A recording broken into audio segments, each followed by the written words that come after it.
I'm gonna pass it to Hida. She's going to start. Okay. So, hello everyone, and welcome to another event brought to you by the Architecture Society. As we get into this workshop, if you want to post up any drawings that you've made in the chat, that'd be great. So, in architecture and other design fields, drawings are usually used to represent ideas visually and show solutions to problems encountered during the design process. In particular, perspective drawings are used to provide an opportunity to display depth and space, which really helps bring a building or area to life. So the creation of the use of perspective in art is usually attributed to the Italian architect Brunelleschi, sorry, I don't know how to pronounce his name, born in the mid 14th century. So he studied the changes of buildings and objects when they were viewed from different angles and different distances. And then from there, he created an organized method to create linear perspective drawings. And since then, many other methods have been created for other perspectives. And to this day, we still use them.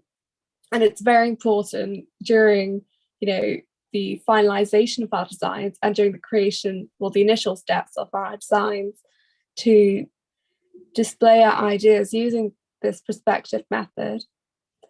So quick Q&A for the audience. Which perspective drawing methods are you aware of?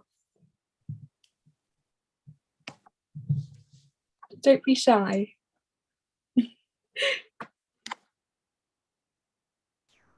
Come on, guys. Got something in the chat? I know one 2-point perspective, but that's it. Yeah. Anyone else? I really used to follow David and also go to his free classes. So when I went there, oh my God, I was enlightened by so many perspectives and I got scared as well. So 1 point, 2 point, 3 point, and multi-point, and so many points. Yeah, I don't know. Yeah, there's a whole lot of perspective, different amounts of points. So now I'm going to move on to, I'm going to leave Weronika to introduce our host today. All right, so I am extremely happy to introduce you our today's guest speaker, David. He's an architect, content creator, author, and what is I think the most important thing, a master of perspective. We cannot deny that. You might know him from his YouTube channel or Instagram, where he's creating a content for Sketch Like an Architect. If you don't know, we're gonna post his social medias in a chat. It's really worth checking out. Also, we're gonna post a link at the very end for some sample for his book. So just make sure you stay with us. And I would like to encourage you once again to post some sketches you've done during this event in a chat, or you can post it on your Instagram and just tag us, our Instagram, and we're gonna share it to our feed as well. So I'm not going to take any longer and passing it to David. Thank you so much. Hi, everyone. Thanks for joining us this early in the morning for you. And thank you so much for having me. It's a pleasure to be here. Today, I'd like to share with you a quick workshop on all the different types of perspective. I'll be using maybe 2 cameras so you can see me a little bit, but mainly I'll be drawing on these sheets, which I'll also share with you, or I'll make sure that Weronika or Alex will share it with you. And there will be also an extra PDF handout with useful stuff on perspective. And I wanted to start, follow up on the conversation. One thing that I really strongly believe in is kind of definition of a designer and what it is. And I really strongly believe that we as designers are problem solvers. At first, we solve problems. That's what we do as architects and designers. And our second role is to communicate those solutions to peers, colleagues, bosses, clients, subcontractors, whoever it is, or architecture jury. So in order to be able to communicate ideas very quickly, very naturally during the meetings, or just quickly understand our own thought process, it's really handy to be able to draw them out on a piece of paper. Even today in the 21st century, where we can use very advanced 5D BIM modeling and VR and AR, and I'm a big fan of that, but I think the technological barrier between us sometimes doesn't serve us the best purpose. So it's ideal if we can get into flow with just basic pen and paper. So today I'd like to share a workshop covering all the different types of perspective that you might be using for architectural design. And one more thing that I want to say is that this will be helpful to you no matter if you decide to dive more into drawing and hand drawing, but also if you are into 3D modeling, if you use any 3D software, if you do photography, if you do architectural visualizations, any types of diagrams. Hopefully this workshop will just make you a better rounded visual communicator. That's kind of the point. So you get to understand the knowledge and then apply it to whatever medium or type of illustration you're using. So it should be around 40 minutes, and there will be a Q&A at the end, plus all the handouts. So without further ado, yeah, let's just jump into it. I'll share my screen. Hopefully, let me know in the chat if you can see it okay. I'll be using a thick blue marker, so hopefully you can see that well. Yes, perfect. Awesome. All right. I'll move my mic a bit. All right, so today I'd like to talk about all the different types of perspective. And I line them up in here into 3 different categories. And the first one is actually not a linear perspective, but it's atmospheric perspective. So that's what we are going to dive into. Then we're going to dive into linear perspective, 1 point, 2 point, 3 point, and multi-point perspective. And I think actually multi-point, maybe you haven't heard of it, maybe you did. It's actually the most useful, in my opinion, most realistic at the same time. And then we'll dive into a bit more fun stuff, which is like extra for illustration, comics, concept art, not very much used in architectural context, but still good to know about. And that's curvilinear perspective, including 4, 5, and 6 point perspective. And we'll do, or you'll get the worksheets to do even some kind of Inception movie style stuff. So I'll go through a number of sheets. Again, I will share them with you, so you'll get them through the Architecture Society, through Alex and Weronika. But for now, what is aerial perspective or atmospheric perspective? It's actually something that we perceive and experience on everyday basis. And, you know, perspective is how we see the world. And aerial perspective is something that's been originally used mainly in painting and by painters.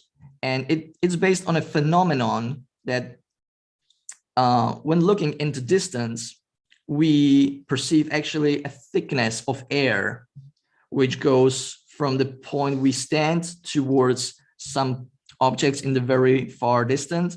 And how we experience it is that in the foreground closest to us, we perceive colors as most saturated and also darkest shades. And as we progress and we see objects in the farthest distance, they appear to be brighter, they appear to be more pale, they appear to be more desaturated. And this tonal change of tonal values between objects that are very close to us in the foreground and objects that are far away from us in the background, this change is called the aerial perspective effect, aerial or atmospheric. And you can imagine this kind of air thickness in between that makes it to appear that objects in the distance look a lot more pale, bright, desaturated, and so on. And you can use this advantage to create a sense of depth without using actually any linear perspective. You know, there is no visible horizon line, there are no vanishing points, there is no orthogonals, there's no straight edges and stuff like this, but yet you can still perceive that, okay, this is some kind of mountain scenery landscape, and this is the farthest away and this is the closest. So that's the effect.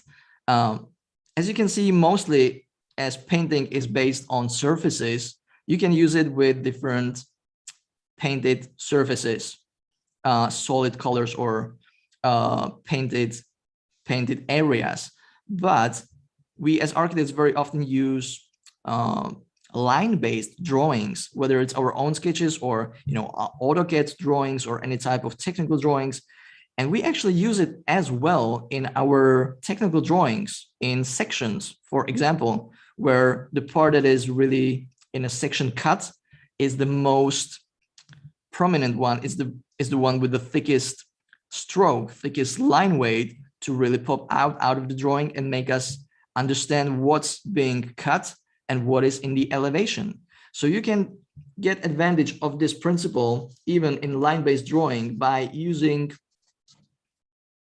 different line weights. So thicker line weights, more detail, more contrast in the foreground, and thinner line weights and less detail in the background. So that's another way how to use this principle and add more depth to your illustrations to make them more 3D, to add more plasticity. So that's aerial perspective. Now, when it comes to linear perspective, there are basically 5 elements that every linear perspective includes. And there is this picture plane, which is kind of an imaginary surface that we are projecting our perspective drawing onto. We have our horizon line, which very often is the same as our eye level, but not always. And we'll get into that a bit later. Again, an imaginary line, which is basically made out of all the points that are farthest away from us. One of the points or some selected points can be the vanishing points where orthogonals are converging into. These lines are called orthogonals.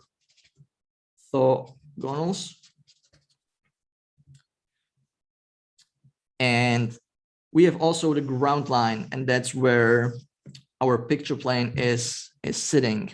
So that's just the basic terminology that we might be using during this workshop, or you just may get familiar with when learning about perspective drawing.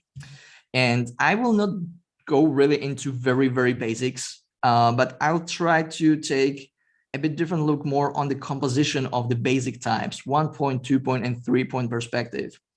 And you can see that we're talking about 1-point perspective, meaning we have one main primary vanishing point inside our picture plane. Very often it is pretty much in the middle.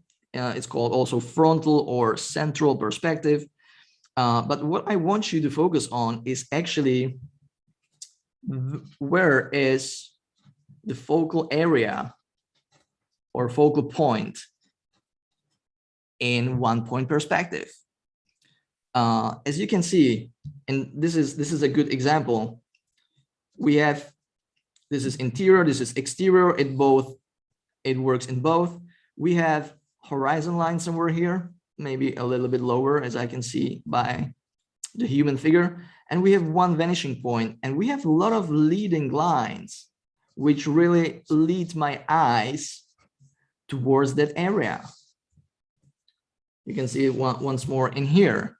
And this is very common for 1-point perspective. If you want to get really focused on something central in your composition, 1-point perspective would be a great tool to achieve that, as you get all these leading converging lines, and the focal area is pretty much around that vanishing point. And you'll see that there will be a difference between 1-point and 2-point perspective. So based on what you want to say with your image and where do you want the viewer to focus on, then you might decide to go for 1-point perspective or 2-point perspective. Now, this is a simple exercise that you'll get to do, basically objects in elevation, one vanishing point, and you can connect it to create 3D simple stuff. You can do some basic exercises in here as well. Probably the very, very basic stuff that I might say is that the objects above the horizon line, we can see their bottom surfaces. And if we have an object under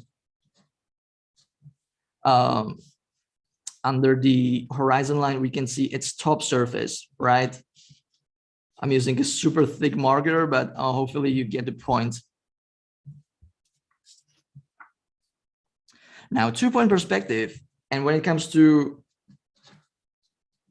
focal area, you can see that we have the picture plane again in here.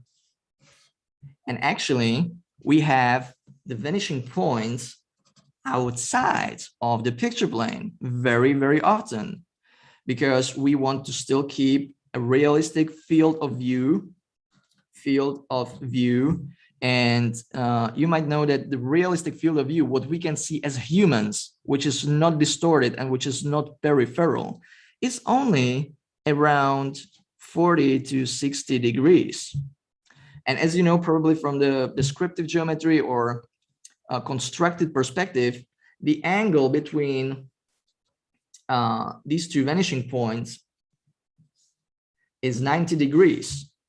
So if we can see only 40 to 60 degrees, we cannot really see both of the vanishing points inside our picture plane if the picture plane really showcases only what's realistic to our view.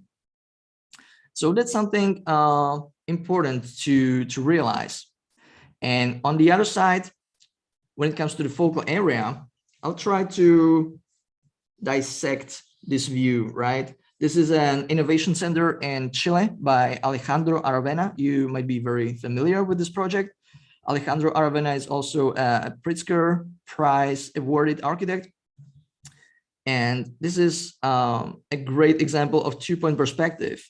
So I have one vanishing point in here, and the other one would be probably somewhere there. So I can't really see it in my picture plane. And at the same time, the focal area is very often around, let's make it thick, around 1/3. It's not directly in the middle.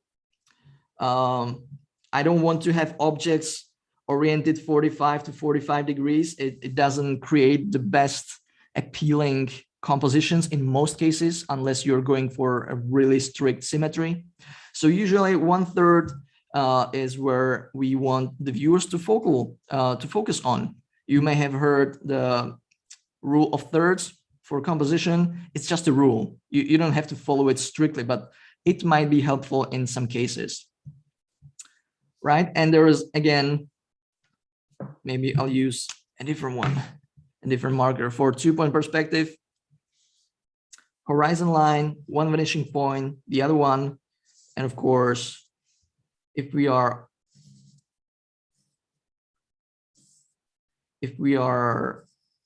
above, we can see again the the bottom surface, and the opposite. If we are below the horizon line, we can see the top surface. Basic stuff, I know, but it's just always good to remember this. Okay, so that's 2-point perspective. What to keep in mind: vanishing points, the distance between them. It should be one little trick that you can use is to use at least the diagonal length of your picture plane as the distance between the two vanishing points, right? So it can correlate. It's a little trick to use if you're unsure about how far they should be positioned when it comes to field of view angle. All right. And you don't have to construct any of these. It's just enough that you know some of these basic principles so you can choose the right view. You can set the right view into your 3D modeling software. You can take a good photo. You can make a nice diagram that conveys the message that you want it to convey. So your viewer doesn't get confused, but it's driven, it's focused towards where you want them to focus. That's the point. All right, 2-point perspective, but turned vertical.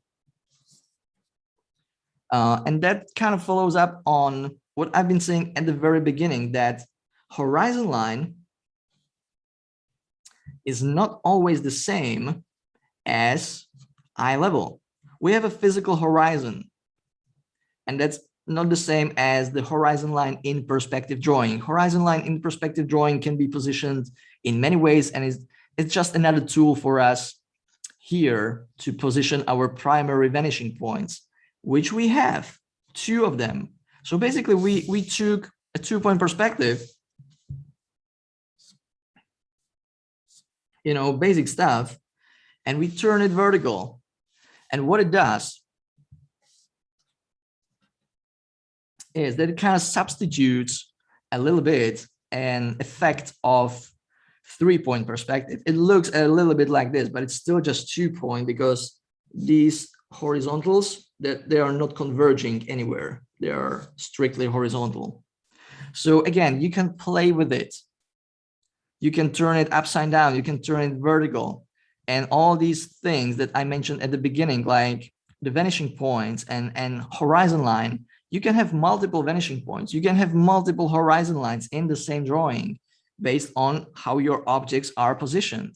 So don't be limited by the rigid systems which you might get into when first learning about perspective, because it actually gets more juicy and more attractive if we bend the rules, let's say. So this is 2-point vertical perspective. 3-point perspective, again, probably heard of that, basic stuff. We have the horizon line somewhere here, very, very high. And one of the vanishing points might be somewhere here. And the other would be probably somewhere here. And we have the third, which is, I want the vertical to meet somewhere. It might be down there. And as you can see, it's somewhere in the middle between those 2, right? Very typical. And basically we have 2 options, basically, generally speaking. Either we are looking from top, like a Superman, looking at the skyscrapers from top, and we have the horizon line really high, that's called bird's eye view. Or we are looking from basically the ground, like a worm would see, looking up. So we have the horizon line very low and the third vanishing point somewhere really, really, really high, probably out of our picture plane. And that's what we call usually worm's eye view. And we use that sometimes in architecture, not that often. We like our verticals to be straight in most cases, but if we have really high objects and designs like skyscrapers and high rises, we can use 3-point perspective, obviously. It can also work for interior design, for a top-down view on your plan. It can have obviously many, many applications. Now, the more fun stuff, multi-point perspective. What the heck is multi-point perspective if you are hearing about it for the first time? I think this is a great example. This is Sharifa House in Iran. And you can see that it starts pretty simple as a central 1-point perspective with the main vanishing point in here. But we have this box which is rotated differently than all the rest. it doesn't fit in that orthogonal system of the rest of the geometry. And that's why we need 2 extra vanishing points to actually describe it. And as you can see, it creates these 2 extra vanishing points on the horizon line. So we don't have just 1, we don't have just 2, but we have 3 primary vanishing points on the horizon line. You know, in the case of 3-point perspective, the 3rd point is actually not on the horizon line, which makes it 3-point perspective. But here we have 3 points, and we can have many more on the horizon line, and all of them are primarily describing our geometry. And all of these examples are basically cases of multi-point perspective, where we have more than 2 vanishing points, more than 2 primary vanishing points on the horizon line. You can see the same in here. You know, all of these, they converge somewhere else. So there will be a number of vanishing points for that. The same goes in here. You know, they have all different vanishing points. Another example would be if I have a curved road like this. You know, one of the vanishing points would be here. Another one would be here. Another one would be down there. Right away, we have multi-point perspective again. You know, so, and actually, as you can see, this is most realistic when you look at your desk or in the world. Usually not all the objects are aligned into the same orthogonal grid, right? They can be varied a little bit. If I want to, if I have this and I look at it like this, it's an elevation, right? Or it might be 1-point perspective with the 1 point somewhere there. If I rotate it like this, but still parallel to each other, we have 2-point perspective. But what happens if I have it like this? Right now, I need 2 and another 2 4 points, 4 vanishing points to describe these objects, and they lie in the same perspective. They are just positioned and angled differently, and they can be also angled differently like this. So the horizon line would change. So hopefully you get to see how you can play with this stuff and how much more fun and actually visually attractive it gets. So just let me know that you can hear me, see me okay, and this makes sense. You can just let me know in the chat. I like to get some live feedback if you're still hearing me actually. Okay, I can see some thumbs up, all good. All right, and the last stuff, which is kind of extra, is curvilinear perspective, right? And what happens here? Have you seen Inception, the movie with who's there? Leonardo DiCaprio. That's the guy, and many other guys. Have you seen the movie? It's a good movie, and this was kind of inspired by the movie as they really break the world in their dreams. But what you might have heard of is fisheye effect, right? So that's basically what curvilinear perspective is about. We have this grid which doesn't have only straight lines, but it has also curved lines. And that's why we call it curvilinear perspective. And we have vanishing points. We have 1, 2, 3, and 4. We have 4-point perspective. And as you can see, in this case, we have straight lines going to the vanishing points on the horizon line, and the 2 extra vanishing points up and down, we have curves. That's also where the fisheye effect comes from. And It's basically if you turned a 2-point perspective into fisheye effect. So you get a lot more field of view angle, a lot more visual angle in the vertical direction. And of course, you can switch it up. So that's 4-point perspective, kind of a 2-point perspective, but fisheye effect applied. And we have 5-point perspective as well, which is the same. We have 1, 2, 3, 4, plus a 5th in the very center. And it's really great if you've seen some of the GoPro movies and footage, really, really high, as you can see the whole Earth. It's kind of that kind of stuff. Fisheye effect, huge, huge field of views. The field of view, basically what we can see here is pretty much 180 degrees.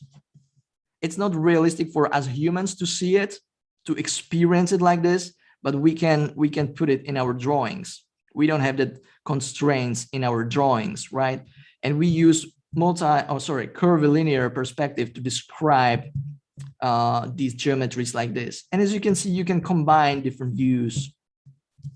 So hopefully that's some fun stuff for you. This is again in detail 4-point perspective, actually applied to interior view of, let's say, a living room. And it can be 5-point perspective for a kitchen, let's say, you know, very simple. And you can just follow the grid and draw it out very simply. It's not that hard. You can just follow the grid and you'll get there, right? So it is more immersive type of drawing, not very much used in architecture. It's not really typical, but I think for you, it's just good to know about it, that you have the option, you get the understanding of how you can really point it for yourself, how you can bend it. Okay, I think that's it for a quick workshop. We have good time, and I'll be happy to show you more stuff or just sketch out some of the questions that you might have to answer them. Let me know.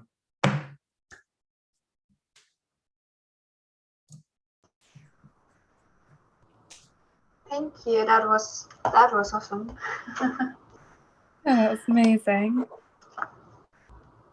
So, audience, do any of you have any questions relating to perspectives?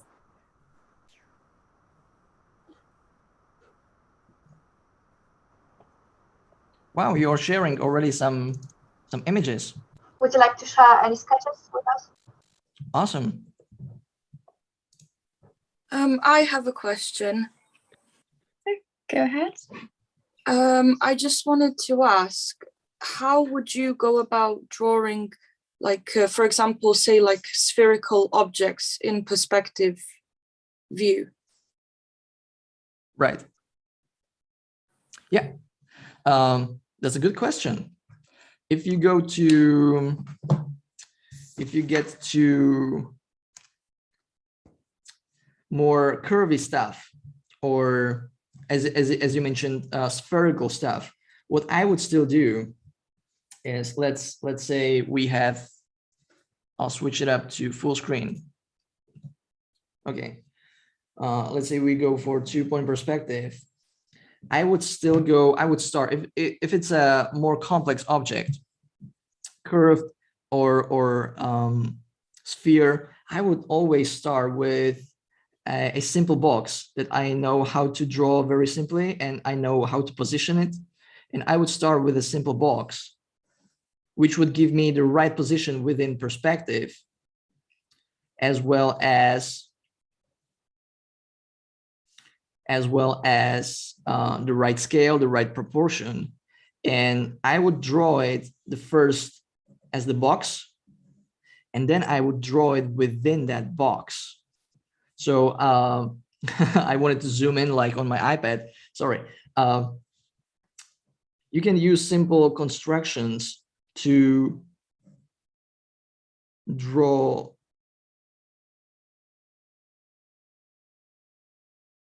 let's say ellipses in perspective and turn it into cylinders or more curved surfaces. I would like to actually show you, so I don't have to draw it in here myself because it's already been drawn a number of times. For instance, this one, right? There are simple constructions that you can apply in perspective in different views. This is angled view. This is a bit more funky, and simple constructions for circles and curvy stuff and spherical stuff in perspective. And there's a full worksheet on that. So you get more curvy or spherical stuff in perspective. And it always starts with some kind of bounding box or square or imaginary box first. And what I wanted to show, yeah, even some of this stuff, hopefully you can see it well. It always starts with a simple box that you can position how you want in the right proportion, in the right view, and then you draw within that box, right? The same goes for more complex double curved surfaces. You just describe the geometry first in a simple box. You kind of mark out the important points, and then you draw within that box because you already know that the box is in correct perspective. You know, it might get very shapy, curvy, whatever you want it to be, right?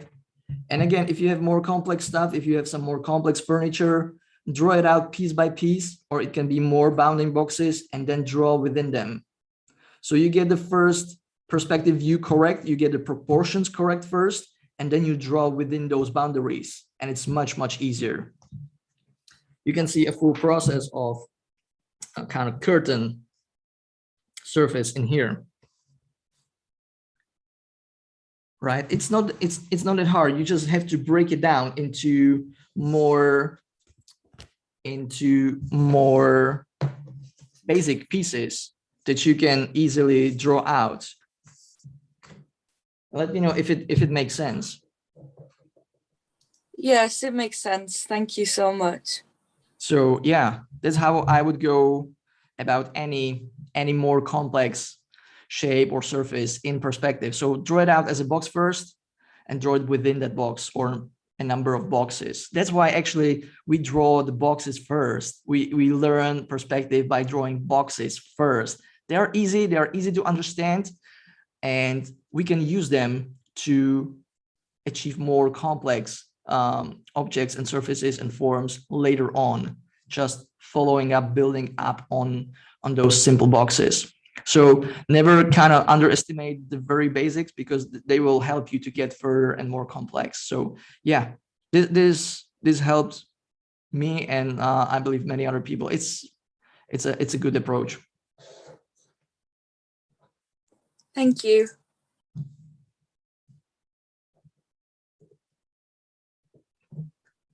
Thank you. Do we have any more questions from the audience?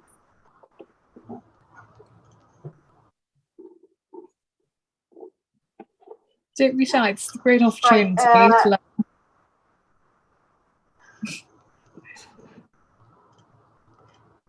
I just wanted to say that I can see we have some problems posting pictures in a chat. So guys, if you just share it on your Instagram feed and just tag, I've said it in a chat, Curvilinear and David DRAZIL, we will just repost it on our Instagram. Yeah, that would be amazing. Or if anyone can download these from the chat, because I'm not sure if they will be sustained when we end, it would be amazing as well. I think they can be. Only I said one file, but it was from my side. It was crushed. So I think the rest should be fine, actually. I can't even see anything, to be honest. Any pictures, even your file. So I don't know what's wrong. Okay. Oh, really? Okay. No, I can even. David, do you see the chat? I can see the chat, and I can see like the file names, and I need to download them one by one to see them. So I'm not doing it right now to kind of be more engaged with you, but yeah, hopefully we'll get to see them. We'll for sure we'll post them on the on our Instagram. Wonderful. Are there any more questions, guys? Taking a question. Go on. David, I understand that you also draw digitally along with physically. Which one do you prefer? To draw like in digital format or? Yeah, that's a great question. I'm a big advocate for hand drawing in general, in a sense, using your hand for drawing, not just drafting in AutoCAD or something. And I've been a very big advocate for traditional analog hand drawing, but recently more and more, and I've been using more iPad for digital drawing, iPad and Apple Pencil. And what I like about it, that it kind of combines the advantages of both analog and digital worlds. So you'll still get to draw with your hand. There is still the connection between your mind and your hand. It's very natural. You get into the flow. It's all good. And on top of that, you get all the features of digital space, like easy editability, non-destructive approaches, speed. You can draw really quickly. You can also share it and edit it and share it with anyone. So there are a lot of these features that just digital space enables us with, also with saving copies and backups and different iterations on different layers. It's just, I really fell in love with digital sketching recently. So I do still both. And very probably the first idea would be on paper for me, whether it's a design or just thinking, brainstorming, iterating on pretty much anything. I like to use paper stuff. I'm that kind of guy. I have a paper planner and yeah, I'm still kind of old school in this way because it feels more natural and comfortable for me. And then I go to digital. I can scan it. I can put it in, Procreate or Morpholio Trace or whatever on iPad and sketch on top of it. And it just feels good to make more iterations, make it more precise, make it shareable, and then continue with, on computer in Photoshop or whatever I like to do. It's just, it's become part of my workflow. And actually, two of my last books, this one and the one behind me, which here it is, 100 Buildings, it's all drawn actually digitally. These advanced books, these advanced techniques, it's kind of mixed, but I found that it's so much easier for me to create those step-by-step processes when I can use layers in whatever app I'm using, and it's much more easily editable for me. So it just fits my workflow. It makes me faster, more efficient, and it still maintains the qualities of hand drawing. So I still have the feel, I still have the tactility. I'm using paper-like screen protector on my iPad, so it feels like paper almost, and it sounds like paper. And I still have the connection with my mind. So there is no technological barrier like with mouse and keyboard and strange user interface, nothing like that. So I'm a big fan of digital sketching recently. So yeah, as I've said in the beginning, I think it nicely combines all the advantages of analog and digital world. One question about this paper-like layer. How about the tips of the pencil, Apple Pencil? Yeah, probably. Are they kind of used more often, or it's still fine? I've been watching a lot of reviews about different types of these screen protectors, and some people complain about wearing off the tip of the pencil very soon, like being black. I've been using it for over a year. It's still the same, but I think it goes along with your technique. And if you've been taught to draw, you've been probably taught to pull your pencil, don't push it. So it really comes down to how you use that pencil. If you're pushing really hard, of course, it's a it's a textured layer, so there is a friction, and that's also the point. So you feel more like paper, but it doesn't happen to me, and I know it doesn't happen to a lot of artists. I've seen one review which the tip of the pencil really kind of weared off until it was almost like black, and there was complaint about it. But I think it's more related to your writing or drawing technique, how you actually use that pencil, how hard you push it, and just how you manipulate it. I haven't had problem with this. I use the paper-like and no extra, layer on my pencil, just the pencil as it is. And I haven't even changed the tip yet. I think there's one more tip in the package, and I haven't changed it. It doesn't really, it hasn't weared off for me. So no problems with that. The other part that I would be more concerned is how it actually influences the quality of the screen, because it's another layer of a textured thin layer. So it decreases a little bit the sharpness and contrast, and probably that's it.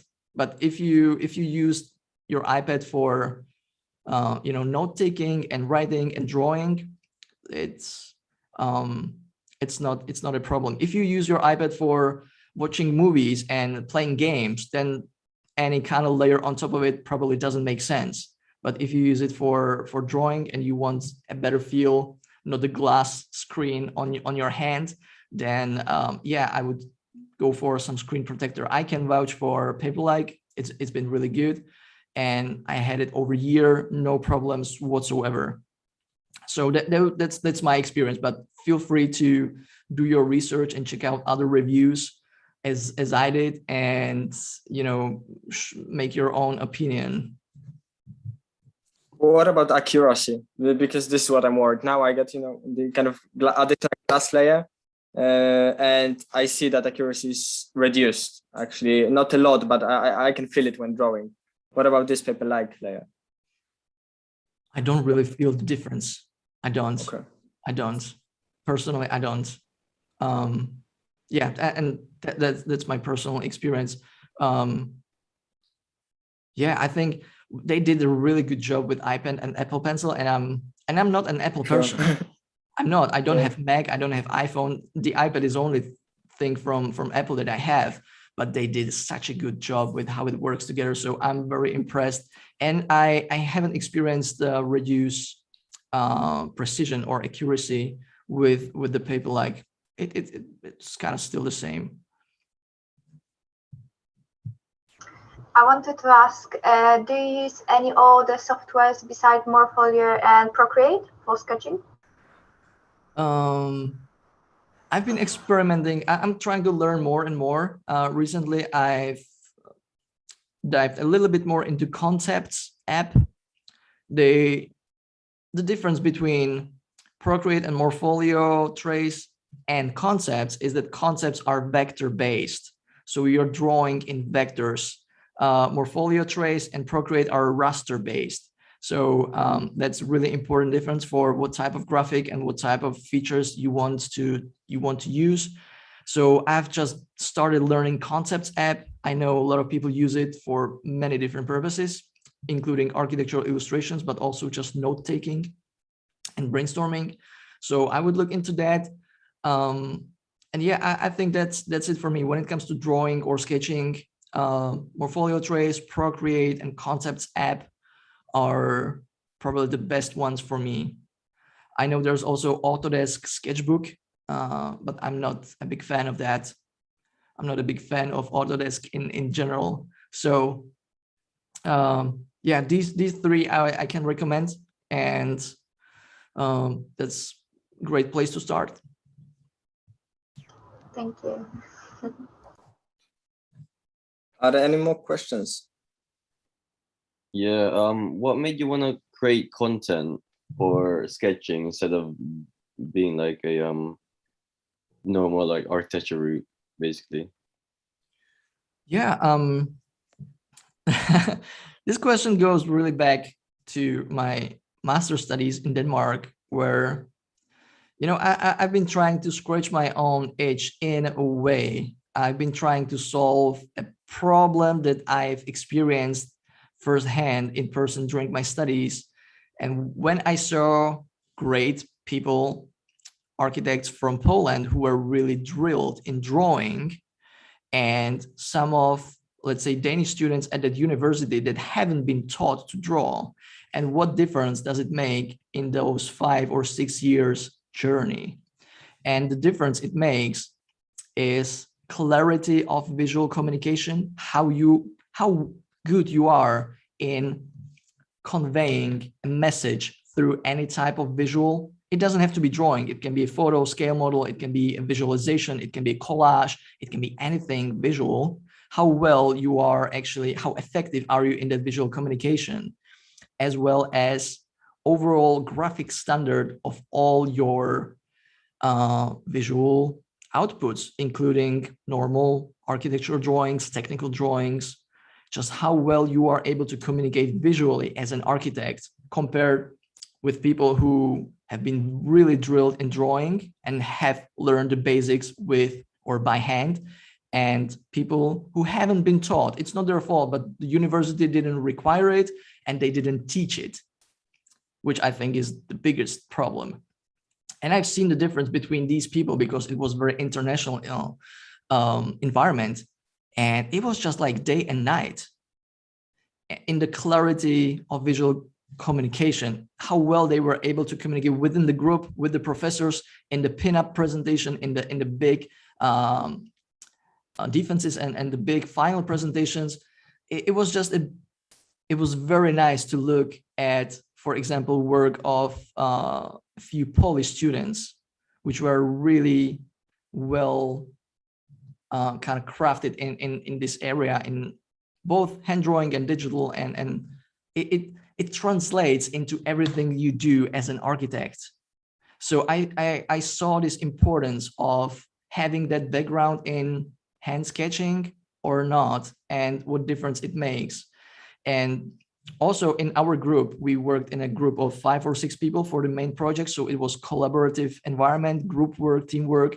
And I was usually the one that ended up doing all the hand drawings because other students weren't used to do it, and they didn't see sketching as a tool, and they weren't used to use it as a tool in their design process or presentation.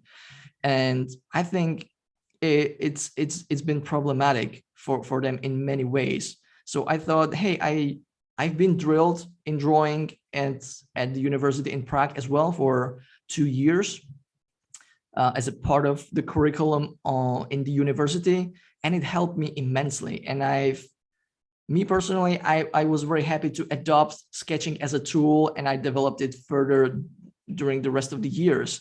And it's been just a great tool for me. And I wanted to offer this equipment, this tool, this approach also to other people. So I saw it in that international environment that not all the people are actually good at drawing, even though they're architects, and not all of them have a good kind of nice relationship with drawing and sketching and how it translates into everything else they do visually.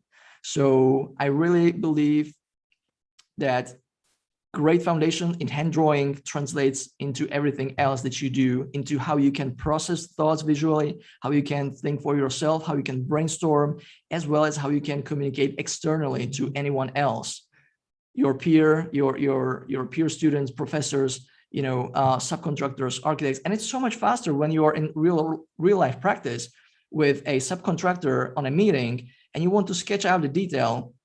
It's so much easier to grab a napkin and show what you mean by sketching it out in a few seconds, so you're all on the same page and you can move forward with that problem or solution, than just saying, okay, let me go back to you in a week. I'll draft it up in AutoCAD and get back to you.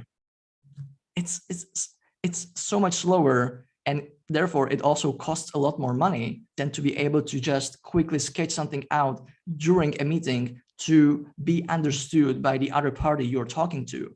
So it's just, even though we are in the 21st century and we use all this great technology, it's still such a vital tool and skill set to have as an architect, designer, or a visual communicator. So that's where it came from. I saw more like, hey, this is a problem actually for this generation, which is exposed to so much technology, and maybe I can help. So let me share some of the tips that I've learned on the way, and from the feedback and from the audience and from all the followers growth, you can see that there's actually a big demand for this type of stuff, because we are, as these generations, we are lacking that skills sometimes in some environments, and I think it's a shame. It's a waste. So I want to help in this area and in this topic. Thank you. It's really interesting. Yeah. Let me know what you think, like whether sketching is actually important to you or not, whether you use it or not, your professors require it or not, and I've also noticed that it's been very helpful to me in my career to be hired for sketching skills, because very often the hiring managers these days, they are in what, like they can be in their 40s, and that's the generation that we're still used to draw by hand very much, and they can appreciate drawing skills because they know the value and benefits that come from it. So they are the hiring managers that will hire you, and if they see drawing skills in your portfolio and you can present it as part of your professional profile, it's a big advantage. At least it worked like that for me. So I knew I brought some extra sketches, hand-drawn sketches, to interviews, and it always made a good impression. It doesn't make a bad impression if you bring sketches, if they are decent. So just this approach and showing that you know how much value there is in this simple skill, simple and very cheap and very fast skill that you don't need any software licenses for, it's immense. So there are so many facets to application of hand drawing in both design process and presentation and career. So it's just something that I believe in, and that's some of the underlying values of the Sketch Like an Architect project, to really bring it back to the position where I believe it belongs. I think I totally agree, and I see this as in students. So that sketching is really important, and I think like now in university they put a lot of emphasis actually on it, especially in the first year. Yeah. When they encourage us, to do a first project all by hand, all hand drawn. Yeah. So this is big kind of advantage, and I hope that especially after this talk and after what you've said, that students will understand its importance and how it may help you in the future. And I think that this is kind of the quote also that should be put on kind of title almost of this presentation. That the sketching and hand drawing will help you in not only representation of ideas kind of by hand, but also in different mediums. Yeah. And yeah, thank you, David. That's right. Thank you. Really, thank you. That was a great conversation at the beginning, and perfect kind of comeback as well to the topics that we talked at the beginning. So I think that are really good conclusions for this one. Thank you so much to everyone. Let me just share a link for the sample of David's book.